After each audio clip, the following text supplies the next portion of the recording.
علیکم، احمداد سن رہو کچھ امپورٹنٹ ڈیولپمنٹس ہیں، کچھ بلوچستان سے، کچھ سندھ سے، کچھ اسلام آباد سے، اور کچھ مجموعی طور پر پورے ملک میں جو کچھ ہو رہا ہے یا جو کچھ عید کے بعد ہونے جا رہا ہے۔ ایک بڑا آپریشن پلان کر لیا گیا ہے۔ کس کے خلاف ہوگا یہ آپریشن اور کون کون رگڑے میں آئیں گے وہ میں نے آپ کے سامنے رکھنا ہے۔ اور پھر عید کے دن کل سندھ میں کیا ہونے جا رہا ہے، بلوچستان میں کیا ہونے جا رہا ہے، اور تحریک انصاف جو مسلسل انتشار کا شکار ہے، اندرونی خلفشار کا شکار ہے، لڑائیاں جھگڑے پی ٹی آئی کے اندر بڑھتے جا رہے ہیں۔ ان لڑائیوں اور جھگڑوں میں اب نیا کیا ہوا ہے وہ میں نے آپ کے سامنے رکھنا ہے۔ عمران خان صاحب کو ایک جو سپورٹ ہوتی تھی اوورسیز کی، وہ سپورٹ بھی کس طرح ہاتھ میں یا مٹھی میں ریت کی طرح جس طرح پھسلتی ہے ریت، اسی طرح پھسلتی جا رہی ہے۔ تو سارے معاملات میں نے رکھنے آپ کے سامنے۔ آغاز بلوچستان سے کر لیتے ہیں۔ بلوچستان کی صورتحال نازک ہے اور ہمیشہ رہی ہے۔ اس بار نازک اس حوالے سے بھی کہ ایک طرف دہشت گردوں کے حملے ہیں اور دوسری طرف پولیٹیکل لوگ جو سڑکوں پر آئے ہوئے ہیں، اس میں گرفتاریاں بھی ہو رہی ہیں، دھرنے بھی ہیں۔ اختر جان مینگل جو سابق وزیر اعلیٰ ہیں بلوچستان کے، وہ ایک لانگ مارچ لے کے کوئٹہ کی طرف بڑھ رہے تھے، لیکن ان کو کوئٹہ سے پہلے لک پاس مستونگ کے پاس وہاں پر ان کو روک دیا گیا اور وہاں وہ دھرنا دے کر بیٹھ گئے۔ 2 بار حکومت کی ٹیموں نے ان سے مذاکرات کیے تھے، لیکن مذاکرات کامیاب نہیں ہوئے۔ انہوں نے اعلان کر دیا کہ جی وہ وہیں پر عید کریں گے اور وہ کوئٹہ ہی جائیں گے۔ انہوں نے کہا کہ جی وہ واپس نہیں جائیں گے، کیونکہ حکومت نے ان کو کہا تھا کہ جی واپس جائیں، لیکن انہوں نے کہا نہیں۔ انہوں نے حکومت نے ان کو آفر کی کہ جی آپ کوئی راستہ نکالیں، ہم بیٹھ کر بات کر سکتے ہیں۔ تو انہوں نے کہا پہلے راستہ کھولیں تو پھر راستہ نکالتے ہیں۔ اس میں آپ نے دیکھا کہ کل وہاں پر ایک خودکش حملہ بھی ہوا تھا اور وہ بچت ہو گئی کہ خودکش حملہ آور جو ہے وہ جو دھرنے کے شرکا تھے ان سے ذرا تھوڑا سا دور وہ پھٹ گیا تھا، تو کوئی نقصان نہیں ہوا تھا۔ اس میں بھی طرح طرح کی چیزیں سامنے آ رہی تھیں، لیکن بہرحال اب اختر مینگل جو ہیں وہ وہاں بیٹھے ہوئے ہیں اور انہوں نے اعلان کیا ہے کہ جب تک مطالبات نہیں مانے جاتے وہیں پہ بیٹھے رہیں گے۔ میں نے بلوچستان سے اور خاص طور پر کوئٹہ سے جو معلومات دی، ہمارے دوست ہیں وہاں پر جاوید لانگا صاحب سینئر جرنلسٹ ہیں، ان سے پوچھا تو انہوں نے بتایا کہ جی ابھی تک تو مذاکرات کامیاب نہیں ہوئے۔ دوسری چیز یہ ہے کہ وہاں پر اختر مینگل کے ساتھ کوئی بہت زیادہ لوگ نہیں ہیں، کیونکہ ان کی تیاری یہ تھی کہ وہ جو لوگ زیادہ ہوں گے وہ کوئٹہ میں ہوں گے، کوئٹہ سے نکلیں گے، یا پھر جب یہ پہنچیں گے تو اس کے بعد پھر لوگ آ کر ان کو جوائن کریں گے۔ اب کل کیونکہ عید ہے، عید وہ وہاں پر کریں گے لک پاس پر، اور اس کے بعد وہ کوشش کریں گے آگے بڑھنے کی۔ اگر نہیں ان کو بڑھنے دیا جائے گا تو وہیں بیٹھے رہیں گے۔ ظاہر ہے آگے چل کر حکومت کو مسائل کا سامنا کرنا پڑ سکتا ہے، کیونکہ جہاں پر وہ بیٹھے ہوئے ہیں وہاں کوئی بلوچستان کے 12 اضلاع ہیں جو دارالحکومت کوئٹہ سے کٹ چکے ہوئے ہیں سڑک کے ذریعے۔ ویسے بھی بلوچستان میں فیصلہ کر لیا گیا ہے کہ شام 5 بجے سے صبح 5 بجے تک سڑکوں پر کوئی ٹریفک نہیں ہوگی، کسی بھی شہر سے کسی بھی شہر تک کی طرف۔ امن و امان کی صورتحال اتنی خطرناک ہے، اور جعفر ایکسپریس کے ہائی جیکنگ نے، اور اس کے بعد نوشکی حملہ، اس کے بعد مسلسل دہشت گرد حملے کر رہے ہیں، تو اس کی اور لیویز سے اسلحہ چھینا جا رہا ہے، تو اس کی وجہ سے ذرا بلوچستان میں ہائی الرٹ ہے۔ اور خاص طور پر عید کے حوالے سے کوئٹہ بھی وہاں پر انتہائی سینسیٹیو سمجھا جاتا ہے۔ تو مینگل صاحب تو بیٹھے ہوئے وہاں پر مستونگ کے پاس لک پاس پر، اب وہ وہیں پر بیٹھے رہیں گے تو پھر حکومت کے لیے پرابلم ہوگا کہ مین آر سی ڈی ہائی وے بند ہے۔ مین آر سی ڈی ہائی وے کی بندش کا مطلب ہے کہ کوئٹہ تقریباً آدھے بلوچستان سے کٹ گیا، ظاہر لوگوں کو پرابلمس ہوں گی۔ تو حکومت ان کو راستہ دیتی ہے، یا جو مارنگ بلوچ، سمیدین بلوچ جن کی رہائی کے لیے وہ لانگ مارچ کر رہے ہیں، یا ان کی رہائی ہوتی ہے۔ بلکہ ان کی رہائی کے حوالے سے ڈیولپمنٹ ایک کل ہوئی تھی کہ منیزہ جہانگیر، حامد میر اور کئی ایسی شخصیات ہیں جنہوں نے 100 کے قریب لوگ ہیں جنہوں نے ایک وزیر اعظم کو کھلا خط لکھا ہے، جو منیزہ جہانگیر صاحبہ نے اپنا ٹویٹر پر شیئر کیا، اور اس میں انہوں نے لکھا کہ جی مطالبہ کیا وزیر اعظم سے کہ رہا کیا جائے مارنگ بلوچ کو، سمیدین بلوچ کو۔ بہرحال اب وہ معاملہ اپنی جگہ کہ ان کے خط کو کتنی امپورٹنس ملتی ہے کتنی نہیں ملتی، لیکن ابھی تک کی صورتحال یہ ہے کہ اختر مینگل وہاں پر بیٹھے ہوئے ہیں، اور اختر مینگل نے ایک ٹویٹ کیا کہ جی شاجی بلوچ جو بلوچ یکجہتی کمیٹی کے سرکردہ رہنما ہیں، انہوں نے کہا کہ جی ان کو بھی گرفتار کر لیا گیا ہے۔ پھر بلوچ یکجہتی کمیٹی کے آپ اگر ٹویٹر ہینڈل پر جائیں گے تو وہاں پر آپ کو وہ مسلسل الزام لگا رہے ہیں کہ ان کے لوگوں کو گرفتار کیا جا رہا ہے، ان کے لوگوں کو اٹھایا جا رہا ہے۔ اور بلوچ یکجہتی کمیٹی نے اعلان کیا ہے کل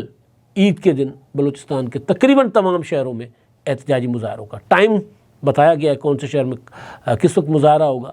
تو عید کے دن بھی بلوچستان میں لوگ سڑکوں پر ہوں گے، خاص طور پر یہ جو بلوچ یکجہتی کمیٹی کی کال پر، اور پھر جو مارنگ اور سمیدین کی گرفتاری ہے اس معاملے پر۔ اب اس میں حکومت مسلسل بلوچستان کی جو ہے وہ کوشش کر رہی ہے کہ کسی طرح اس معاملے کو مذاکرات کے ذریعے حل کیا جائے، انگیج کیا جائے، لیکن جو ڈیمانڈ ہے وہ ابھی تک اس پر جو ہے وہ عمل درآمد کے لیے یا وہ مانے جانے پر ابھی بات نہیں چل رہی، یعنی رہائیاں۔ تو ایک تو یہ معاملہ تھا۔ دوسرا سندھ میں جو صورتحال اس وقت بن رہی ہے اور اعلان کیا گیا ہے، کیونکہ کوئی تحریک آرگنائز تحریک نہیں ہے جو سندھ میں چل رہی ہے، لیکن مؤثر ہے کسی بھی آرگنائز تحریک سے کہیں زیادہ مؤثر۔ اس کی وجہ یہ ہے کہ لوگ خود سے نکل رہے ہیں۔ جمعۃ الوداع تھا تو جمعۃ الوداع کو جو خطبے ہوئے مساجد میں، نمازوں میں، وہ سارے کے سارے پانی کے اوپر تھے، وہ سارے کے سارے کینالز کے خلاف تھے۔ علماء حضرات، ان کا کسی بھی مسلک سے تعلق تھا، کسی زبان سے تعلق تھا، کسی برادری، کسی قبیلے سے بھی چاہے تعلق تھا، وہ سب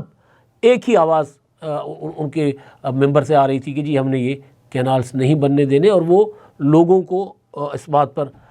بلکہ ان کو کیا کہتے ہیں پیغام دے رہے تھے کہ جی آپ نکلیں۔ اب خبریں یہ آ رہی ہیں کہ جی کل کیونکہ عید کے جو اجتماعات ہوں گے، نماز عید کے، تو ان اجتماعات میں بھی جو خطبے ہوں گے وہ پانی اس میں اس ایشو کو بھی ایڈریس کیا جائے گا۔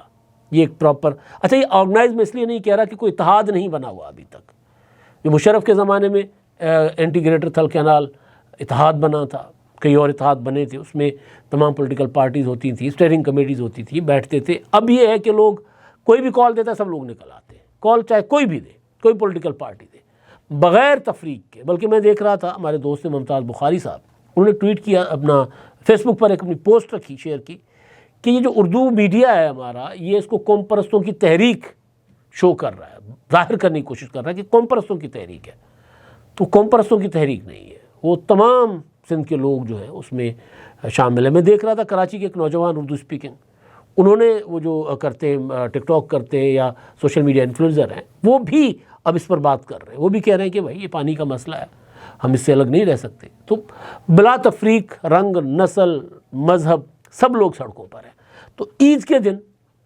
جو نماز عید کے بعد احتجاجی مظاہرے ہوں گے سندھ میں کینالز کے خلاف۔ کینالز کے معاملے میں جو رانا ثناء اللہ صاحب ہیں، وزیر اعظم کے مشیر ہیں، سیاسی مشیر، ان کی ایک بار پھر جو گفتگو سامنے آئی ہے وہ یہ کہہ رہے ہیں کہ جی یہ جو اور خاص طور پر مراد علی شاہ صاحب جو ہیں، جو سندھ کے وزیر اعلیٰ، جنہوں نے کل ایک صحافیوں کے ساتھ غیر رسمی گفتگو کی تھی لمبی چوڑی 2-2.5 گھنٹے کی کینالز کے ایشو پر، وفاق اور سندھ کے ساتھ جو یعنی مسلم لیگ نون اور پیپلز پارٹی کے جو آپسی معاملات ہیں اور جو کچھ چل رہا ہے وفاق اور سندھ کے درمیان، تو اس پر انہوں نے ڈیٹیلڈ گفتگو کی تھی۔ اس میں انہوں نے کہا تھا ایک سوال کے جواب میں کہ جی حکومت گرانے کی طاقت ہمارے پاس ہے، اگر ہماری بات نہیں مانی جائے گی تو حکومت گرا دیں گے۔ اس پر رانا ثناء اللہ صاحب نے کہا ہے کہ جی وزیر اعظم کی اور بلاول بھٹو زرداری کی جو ملاقات ہوئی تھی کچھ دن پہلے، جس دن یہ جوائنٹ سیشن تھا پارلیمنٹ کا، اس میں وہ کہہ رہے ہیں کہ جی اس بات پر اتفاق ہوا تھا کہ کینالز کا مسئلہ اتفاق رائے سے حل کریں گے۔ اور انہوں نے کہا کہ جی مراد علی شاہ کا جو بیان ہے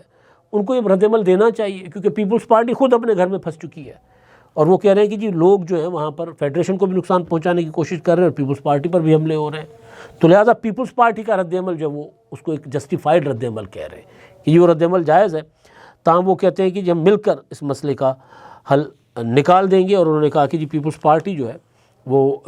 اس بات پر ہمارے ساتھ بیٹھے گی اور ہم مسئلے کو حل کر لیں گے۔ اب یہ وہ معاملہ ہے جو دن بدن شدت اختیار کرتا جا رہا ہے۔ جب تک وفاقی حکومت یا پنجاب حکومت یہ اعلان نہیں کرتے کہ بھئی کینالز کا منصوبہ ختم، تب تک لوگ پیپلز پارٹی کی حکومت، مراد علی شاہ صاحب، صدر زرداری، بلاول بھٹو زرداری کی بات پر یقین نہیں کر رہے۔ وہ کہہ رہے نہیں، پہلے ادھر سے اعلان ہو تو پھر ہم مانیں گے کہ کینالز نہیں بن رہے۔ تو عید کے دن میں نے ایک بتایا کہ ایک صوبے میں مظاہرے ہوں گے،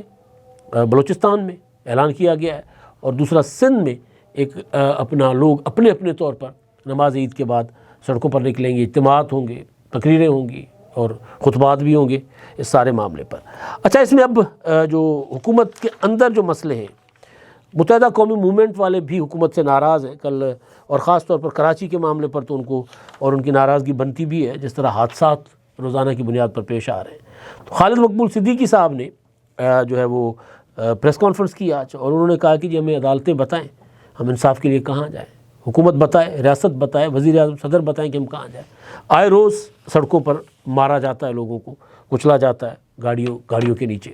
تو جائز ان کی ڈیمانڈ ہے، اور کراچی کے لیے جو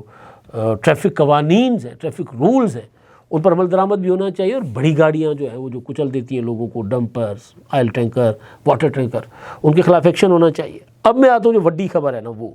عمران خان صاحب اور تحریک انصاف۔ ان دنوں عجیب و غریب قسم کی چیزیں، کیونکہ پہلے تو پی ٹی آئی ایک آرگنائز طریقے سے پروپیگنڈا کرتی تھی نا، اب جب جماعت نہیں رہی، جب وہ وسائل نہیں رہے، جب سارے کے سارے متحد نہیں رہے، جب سارے مایوس ہو گئے، تو پھر بھانت بھانت کی بولیاں سننے کو مل رہی ہیں۔ باہر بیٹھا کوئی کچھ کہہ رہا ہے، ادھر سے بیٹھا کوئی کچھ کہہ رہا ہے، سلمان اکرم راجہ صاحب اس طرف جا رہے ہیں، دوسری لیڈرشپ ادھر جا رہی ہے۔ مطلب مجموعی طور پر تحریک انصاف ایک بدترین انتشار کا شکار ہے۔ میں دیکھ رہا تھا ایک لمبا چوڑا ٹویٹ کیا اپنا شہباز گل صاحب نے۔ اب ایک چیز مسلسل چل رہی ہے کہ جی اوورسیز پاکستانی، یا وہ جو اپنا باہر جو پی ٹی آئی کے فنڈ ریزنگ کے لیے کام کرتے تھے، لابنگ کے لیے کام کرتے تھے، اب وہ عمران خان کی رہائی کے لیے پاکستان کی اسٹیبلشمنٹ کے ساتھ بھی انگیج کر رہے ہیں۔ اب اس میں جو شہباز گل کا ٹویٹ ہے لمبا چوڑا، جس کا میں مختصر آپ کو بتاتا ہوں کہ وہ کیا اس میں کہہ رہے ہیں۔ وہ یہ کہہ رہے ہیں کوئی ایک شخص ہے جن کو ذمہ داری دی گئی تھی اپنا لابنگ کی، فنڈ ریزنگ کی یا جدوجہد کرنے کی، انہوں نے انگیج کرنا شروع کر دیا پاکستان کی اسٹیبلشمنٹ کے ساتھ۔ وہ یہ کہہ رہے ہیں کہ جی آپ فواد چودھری اپنا شہباز گل کہہ رہے ہیں کہ جی وہ نام نہیں لے رہے، کہتے ہیں میں نام نہیں لوں گا، لیکن وہ یہ کہہ رہے ہیں کہ جی میں یہ جو شخص انگیج کر رہے ہیں پاکستان جا کر جرنیلوں کے ساتھ، اسٹیبلشمنٹ کے ساتھ، ان کے پاس کوئی طاقت ہی نہیں ہے۔ ہم اس وقت اس پوزیشن میں ہی نہیں ہیں کہ ہم عمران خان کی رہائی کے لیے کوئی وعدہ لے سکیں، اور اگر جرنیل کوئی وعدہ کر بھی لیں تو کیا یقین ہے اس بات کا، کیا گارنٹی ہے کہ اس وعدے پر کل کو وہ پورے اتریں گے، عمل کریں گے اس وعدے پر؟ تو ہمیں تو اس طرح کی کوئی ڈیل کرنی نہیں چاہیے۔ اور پھر وہ یہ بھی کہہ رہے ہیں کہ جی طاقت کے بغیر تو ہم نہیں کر سکتے، یعنی ہم یا تو امریکہ ہوں ہمارے ساتھ، یا امریکی صدر ہوں، یا ہمارے ساتھ کوئی اپنا محمد بن سلمان ہو، شہزادہ محمد بن سلمان، یا ایسی کوئی بڑی طاقت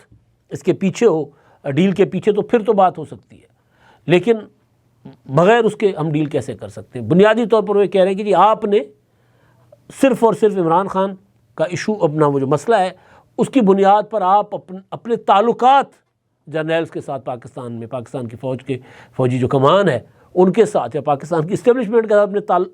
ساتھ اپنے تعلقات ٹھیک کر رہے ہیں۔ آپ کو عمران خان کے لیے کوئی پیٹ میں مروڑ نہیں ہے، آپ کو کوئی عمران خان کی کوئی تکلیف نہیں ہے، آپ اپنا الو سیدھا کرنا چاہ رہے ہیں۔ وہ یہ کہہ رہے ہیں کسی شخص کو جس کا وہ نام نہیں لے رہے۔ عمران ریاض خان صاحب کا ایک ولاگ تھا، اس پر میں کل صبح ڈیٹیل میں آپ کے سامنے بات رکھوں گا گزارشات، لیکن وہ یہ کہہ رہے ہیں کہ جی اپنا کچھ لوگوں کے بارے میں کہا جا رہا ہے کہ جی پاکستان جا کر وہ عمران خان کی رہائی کے لیے ڈیل کر رہے ہیں، اور 30 دن کے اندر اندر عمران خان کی رہائی ہو جائے گی، یہ ہوگا وہ ہوگا۔ تو اس طرح کا پی ٹی آئی کے اندر عجیب و غریب قسم کا کڑمس مچا ہوا ہے۔ آپ دیکھیں شیر افضل مروت، بشرا be be, Alima Khanum, Bushra be be کی بہن، بیرسٹر سیف، علی امین گنڈاپور، مطلب اور وہ جو ڈاکٹر امجد، سارا کا سارا تھوڑا سا جائزہ لیں گے نا تحریک انصاف کے اندر کا، تو ایک بھی ایسا لیڈر نہیں ہوگا جو دوسرے کے ساتھ اپنا ہنسی خوشی بات کرنے پر آمادہ ہو، یا آپس میں بیٹھ کر صلاح مشورے کے ساتھ پارٹی کو یا عمران خان کے معاملات کو آگے چلانے پر کوئی آمادہ ہو۔ سب کوئی بھی ایسا نہیں ہے، سب اپنے اپنے طریقے سے چل رہے ہیں تتر بتر، اور انجام یہ کہ عمران خان صاحب جیل میں پڑے ہوئے۔ لیکن ایک اور چیز ہونے جا رہی ہے جس کا آغاز میں نے ذکر کیا تھا، وہ ایک بہت بڑا آپریشن پلان کیا گیا ہے۔ پھر وہ جعفر ایکسپریس کی ہائی جیکنگ کے بعد جس طرح کے اپنا بی ایل اے کے کلیم سے، یا ان کو جس طرح ٹویٹ اور ری ٹویٹ کیا جا رہا تھا، یا پھر مارنگ بلوچ اور سمیع الدین بلوچ کے معاملات کو لے کر جس طرح کچھ چیزیں سامنے آ رہی ہیں، یا پھر تحریک انصاف کے باہر بیٹھے ہوئے لوگ جو ہیں، جو فوج کے خلاف، آرمی چیف کے خلاف پروپیگنڈا کرتے ہیں، پھر ان کو ری ٹویٹ کیا جاتا ہے۔ تو پورا کا پورا جو پیکا کا قانون ہے، اس کے تحت پورا کا پورا نیٹ ورک جو ہے نا اس کی آڑ میں آنے جا رہا ہے۔ اور خبریں یہ ہیں کہ محسن نقوی صاحب نے ڈنڈا اٹھا لیا، وہ ناراض تھے، باہر بیٹھے ہوئے تھے، واپس آ گئے، مریم نواز صاحبہ نے ان کے گھر جا کر ان سے ملاقات کر لی، معاملات طے ہو گئے، اور اب محسن نقوی صاحب جہاں سے انہوں نے کام چھوڑا تھا وہیں سے وہ کام شروع کرنے جا رہے ہیں۔ تو عید کے فوری بعد آپ کو محسن نقوی صاحب جو کام کر رہے ہیں اس کا، یا جو آپریشن پلان ہوا ہے، اس میں بڑے پیمانے پر ہر شہر سے اور خاص طور پر پنجاب سے آپ کو بڑے پیمانے پہ گرفتاریاں بھی نظر آئیں گی، اور خاص طور پر پی ٹی آئی کی یا پی ٹی آئی کا جو سوشل میڈیا کا ونگ ہے وہاں سے، اور پیکا کے قانون کے تحت ہوں گی. اور اس کے علاوہ اور وہ جو بلوچستان کا ایشو ہے اس سے ریلیٹڈ بھی بہت بڑے بڑے ایکشنز آپ کو نظر آئیں گے، ایون ٹی ٹی پی کے معاملے میں بھی، کیونکہ مسلسل محسن نقوی صاحب جو میٹنگیں کر رہے ہیں، روزانہ کئی میٹنگز کر کے پلان کر رہے ہیں، اور عید کے بعد کچھ تیزی کے ساتھ آپریشنز بھی ہوں گے اور تیزی کے ساتھ تبدیلیاں بھی آئیں گی. اب تک کے لیے اتنا ہی. اللہ حافظ.